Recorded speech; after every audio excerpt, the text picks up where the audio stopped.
So, as all of you know, on September 12th, two days ago, see, I'm very tired, a rainy day occurring days after the governor of North Carolina had called a state of emergency due to Hurricane Irma. Some 200 people gathered at the courthouse in Durham to support our comrades and others who were facing charges there at 9 o'clock in the morning.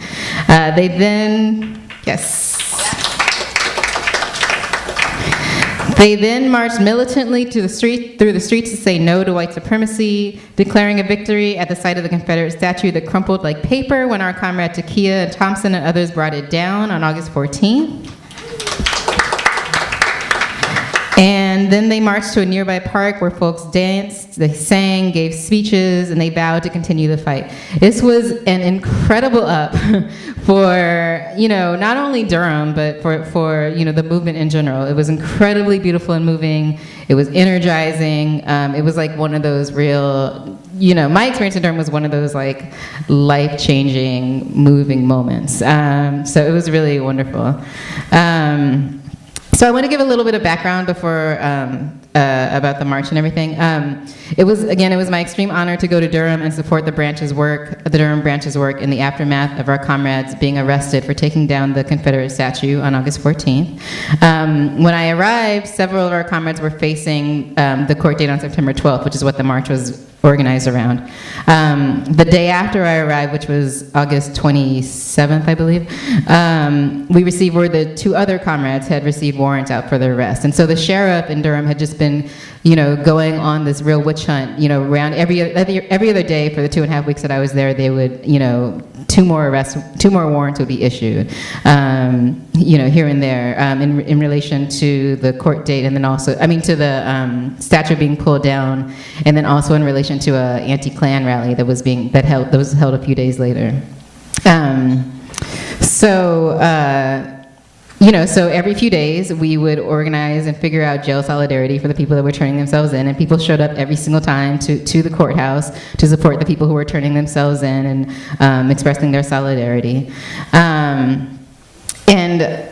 I wanted to give you a picture of what they were up against before I go into how amazing and kick-ass our comrades in Durham are, and just how amazing the movement is right now in Durham. There's this constant police harassment in the form of warrants for these bullshit felony and misdemeanor charges of incitement to riot, and a really utterly bullshit charge of, it's called, so North Carolina is an open carry state. You can openly carry weapons in North Carolina. But they have this special charge called open carrying a weapon to the terror of the people. Now, they never charge the cops with this. They never charge the Klan with this. But they charge, the groups that are actually defending, our people, that were defending our people at the anti-Klan rally with this charge. So, there's these kind of attacks that are happening, these legal, quote unquote legal attacks, right? There had been death threats. When I was there, one activist was woken up at 4 a.m. to some dude flashing a torchlight into her window and taking pictures. There was all kinds of intimidation. One night, someone broke into the windows of 2 cars parked in the lot of our office, one belonging to one of our comrades, and another to someone who worked out of our office, so another activist just not affiliated with the party, but through our office. They had rifled through everything in the car, but not taken anything, including a debit card and an Apple Watch. So this was clearly an intimidation tactic. This was not, some kind of theft. This was just to intimidate our people. So, folks are understandably anxious and nervous, and they're mobilizing through all of this that's happening, through these kinds of tactics of intimidation. So, you can just imagine the situation. And despite that, they pulled off this amazing rally. They continue to pull off the kind of solidarity that most activists in other parts of the country dream of, folks came together to feed people when they were too stressed out to figure out how to feed themselves. They installed security systems in people's houses and in offices. They stood guard in front of our office. folks have to understand how difficult it is to maintain, any kind of coalition between different, communist and socialist tendencies, between anarchists and et cetera. And this was really a moment where, because of the repression, because of the militant action that happened with the toppling of the statue, these forces were coming together. It was really, it was really amazing. So I just want to mention a couple of things that, hold on, let me see where I'm at. Okay, I'm good on time. So a couple of things that happened while I was there. One was that Takia Thompson, our Workers' World Party comrade, who is facing the biggest charges for taking down the statue. She got an invitation to speak at Wake Forest University, which, according to comrades, is this kind of conservative university that's about an hour and a half away from Durham. So I went with her, me and another comrade from Los Angeles went with her. And we didn't really know what we were walking into, right? We knew that Melissa Harris Perry, who, as folks know, is a former MSNBC, what do they call it? Correspondent, had invited Takia. And apparently Harris Perry is a faculty member at Wake Forest, right? So we get there, and it is a forum with Melissa Harris Perry, who chaired, a person from Slate magazine who was an alum at UVA, the mayor of Charlottesville, Rashid Robinson from Color of Change, and some dude from the National Review, which, if folks don't know, is this uber conservative magazine.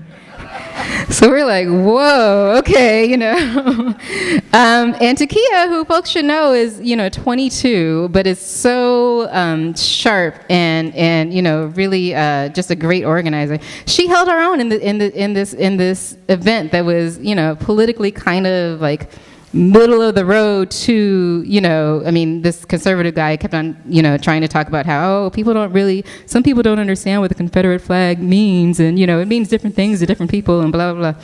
But she held her own, and she raised the bar, talking about, the system, talking about how you can't reform white supremacy. She talked about, the violence of, the everyday violence that happens, so she talked about subprime lending, underfunding of schools. And she said that Charlottesville has been happening through the United States and continues to happen through the United States. But my favorite quote, and I just have to say this because it makes me so happy, at the end, the last question at the end, Melissa Harris Perry asked her, hypothetically, say that, the government refused to take down the statues, but they were going to put a lot of money into putting up statues next to the Confederate statues. Who would you elect to have a statue of? And Takia said, well, it doesn't really cost anything to take down a statue. All you need is a rope and a ladder and some people. It was the greatest thing ever. Yeah, so she really brought it to this, what could have been a very low-key moderate event. And I think that, we're having these openings where we can make these kind of real interventions and people can hear us. I'm pretty sure the entire Black Student Union at a very white university was at this event. So anyways, so that was great. And then a couple days later, we had this block party, and there's a small caption in the paper. And this was something that I took as a real lesson, because we don't necessarily do things like block parties in New York. We have demos, and that's important, and we have mobilizations, and that's important. But this was really an activity to bring the community together and to celebrate what was really a victory, the victory of taking down that statue. So we went around for a week. We went to Takia's school, North Carolina Central University, and flyered. We went through the community where the block party was held, which is a Black community that was destroyed when the state ran a highway right through it.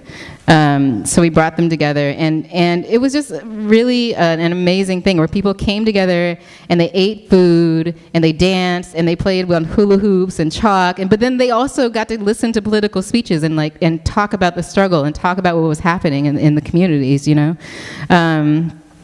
So that was 2 days before the march, and that started, I think, some of the feelings of, because again, when you think about kind of the repression and the terror, real terrorism that's been perpetrated against our comrades and against the communities, the lesson that I learned from the Block Party is that you have to also find a way to uplift people at the same time, right? So so I think of Saturday, the Block Party as like a lead-in to the march on Tuesday, which again was this very kind of uplifting event. Just quickly, the march was covered by, I'm almost done, thank you. Got it, thank you. Just quickly, the march was covered by Dutch TV. These people contacted us a billion times and then came all the way from wait, I always forget. Thank you, the Netherlands. I went to public school, y'all. Yeah, they came and followed us around and called me a billion times. Anyways, Dutch TV came, TV from Australia came, Univision came and covered it. They got really good coverage by the Durham Press that, again, talked about it as like, this victory march, that people were having. We had all kinds of allies come from Black Youth Project 100, Youth Organizing Institute, Alerta Migratoria, Southerners on New Ground, which I don't know if folks remember, but recently there's a campaign to bail out Black women from jails, and Song is is the organizers of that. And the Inside Outside Alliance, which has been having they've been having weekly protests at the Durham jail. And we had a number of comrades from around the country, from Workers' World Party around the country who came to support. And what was great about that is that they really paid tribute to Durham, in their speeches. They talked about how Durham has changed the political climate and tenor in this country, how they've been inspired to do actions in their various branches, about the different statues that have been defaced and beheaded and, come down across the country. One of my highlights of the rally is that Toshi Reagan came all the way from New York to sing, and as folks don't know, Toshi Reagan is this amazing singer-songwriter, the daughter of Bernice Johnson Reagan, who was a founding member of the SNCC Freedom Singers. She came all the way to sing for this march. It was really amazing, yeah.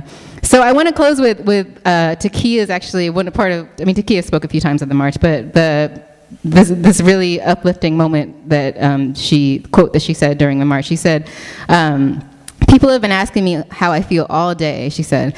I feel powerful, I feel great. I'm not losing a wink of sleep. I slept like a baby. I slept like a free person last night because we are all more free thanks to the action we took on August 14th. And we know that struggle is not an event, it's a lifetime commitment. So, thank you. Sorry. So I just want to say what's next. Two of our comrades are facing another court date on October 11th in Durham, and then the ones who went to trial on the 12th, their cases were just continued until November 14th. So please, keep up on email, read the paper. We'll have updates, and I'm sure we'll be doing some kind of mobilizing around those dates as well, October 11th and November 14th.